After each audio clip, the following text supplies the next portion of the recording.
Praise the lord. Hallelujah. ప్రభు అయిన యేసుక్రీస్తు నామంలో మీ అందరికీ శుభాభివందనాలు తెలియజేస్తున్నాను. దేవుని నామమునకు మహిమ కలుగునుగాక. గడచిన కాలమంతా తన యొక్క రెక్కల నీడలో భద్రపరచి మనల్ని సజీవులుగా ఉంచి ఈరోజు ఈ సమయాన్ని మనకిచ్చినందులకు దేవునికి కృతజ్ఞతాస్తుతులు చెల్లిస్తున్నాను.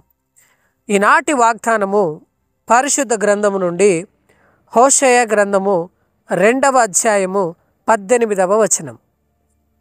వారిని నిర్భయముగా నివసింపజేయుదును. ఆమేన్.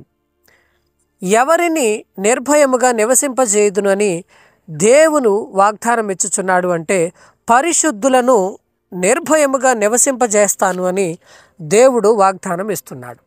ఈ వాగ్దానాన్ని మనం ఈరోజు ధ్యానం చేసుకుందాం.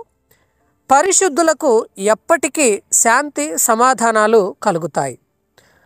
ఈ భాగములో చెప్పబడినట్లుగా సమాధానం లేదా క్షేమము ఈ లోకములో మనం ఉన్నప్పుడు భూజంతువులు, ఆకాశ పక్షులు, నేల మీద సంచరించే జీవుల మధ్య దేవుడు మనకు క్షేమాన్ని కలుగజేశాడు.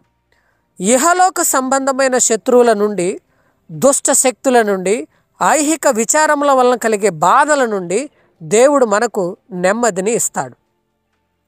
ఇప్పుడు మనం చెప్పుకున్నవన్నీ కూడా మనల్ని అశాంతి పాలు చేసి మనకు సమాధానం లేకుండా, మనకు నెమ్మది లేకుండా చేయాలని ప్రయత్నిస్తూ ఉంటాయి. కానీ దేవుడు అలా ఎప్పటికీ జరగనీయడు. తన ప్రజలను బాధించే అపవాది క్రియలన్నిటినీ ప్రభువు నాశనం చేస్తాడు. తన యొద్దకు వచ్చు వారిని, తనను వెతికే వారిని, తనను కనుగొనే వారిని, తనను అంగీకరించే వారిని ఆయన ఎల్లప్పుడూ కూడా రక్షిస్తూ ఉంటాడు.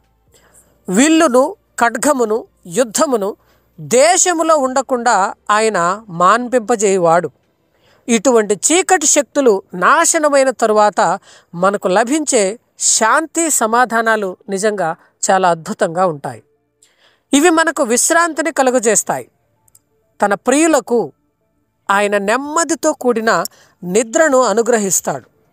సమృద్ధిగా అనుగ్రహింపబడే పరలోకపు నెమ్మదితో విశ్వాసులు పడుకుంటారు. ఈ విశ్రాంతి మనకు క్షేమాన్ని కలుగజేస్తుంది. పడుకోవటం అంటే మామూలుగా నిద్రపోవడం కాదు. మనము ఏ ఆందోళన, ఏ భయము, ఏ చింత లేకుండా నెమ్మదిగా నిర్భయముగా నిద్రపోతాం. ఇది ఒక గంభీరమైన దేవుడిచ్చే వాగ్దానం. మనం వాగ్దాన దేశానికి నడిపించబడ్డాం. మన తండ్రి ఇంటికి వచ్చాం. మన తండ్రి ఇంటిలో క్రీస్తు సన్నిధి, ప్రేమ, సమాధానం ఇక్కడ ఉన్నాయి. కనుక ముమ్మాటికి మనం నిర్భయముగా నివసిస్తాం. విశ్వాసులమైన మనం లేనిపోని అనుమానాలతో, చింతలతో, ఆందోళనతో, భయంతో తలపట్టుకుని కూర్చునే బదులు దేవుని సన్నిధిలో నిర్భయముగాను నెమ్మదిగాను గడపటం మనకు క్షేమం. పచ్చిక గల చోట్ల ఆయన నన్ను పరుండజేయుచున్నాడు. శాంతికరమైన జలముల యొద్దకు ఆయన మనల్ని నడిపిస్తున్నాడు.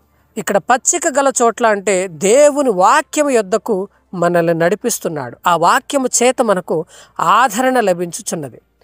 ఆదరణకర్త అయిన ప్రభువు మనలను పరుండజేసినప్పుడు మాత్రమే మనకు విశ్రాంతి, నెమ్మది కలుగుతుంది. దేవుని ద్వారా కాకుండా మరి దేని ద్వారా నైనను మనకు నెమ్మది, సమాధానము కలుగవు.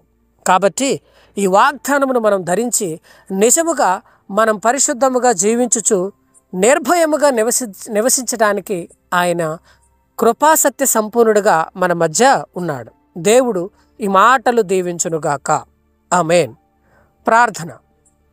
కృపా కనికరము కలిగిన దేవా, నా యేసయ్యా నీకు స్తోత్రాలు తండ్రి. ప్రభువా, ఈ వాగ్దానమును మీరు మాకు ఇచ్చినందులకు వందనాలు. ఈ వాగ్దానమును బట్టి అయా మేము నిర్భయంగా నివసించడానికి మీరు చూపిన కృపను బట్టి మీకు వందనాలు తెలియజేస్తున్నాను తండ్రి.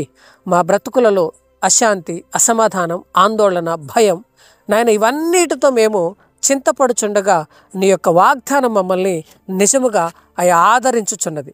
ఈ వాగ్దానమును మేము ధరించి ప్రతి విషయమైన ఈ లోకపు ఐహిక విచారములను దూరపరుచుకొని మేము జీవించుటకు సహాయము చేయండి తండ్రి.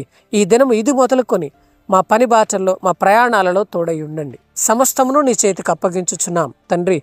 వ్యాధుల బాధల నుండి బాధపడే వారిని స్వస్థపరచండి. ఇరుకులు ఇబ్బందుల నుండి నాయన బాధించబడుచున్న వారిని, హింసించబడుచున్న వారిని నాయన మీరు వాటి నుండి, బంధకముల నుండి విడుదల కలిగించండి తండ్రి. నాయన ప్రభువా, మేలు పొందే ప్రతి ఒక్కరూ కూడా నీ నామమును బట్టి నిన్ను మహిమపరచునట్లుగా జనముల ఎదుట నిన్ను గూర్చి సాక్ష్యం ఇచ్చుటకు ప్రతి ఒక్కరిని బలపరచండి తండ్రి. సమస్తమైన మహిమ ఘనత నీకే కలుగునట్లుగా ఈ వాక్యమును మా హృదయంలో భద్రపరిచి ఫలింపజేయమని యేసు నామంలో మేము అడిగినవన్నీ పొంది ఉన్నామని నమ్ముచు అడిగి వేడుకుంటున్నాము తండ్రి. ఆమేన్.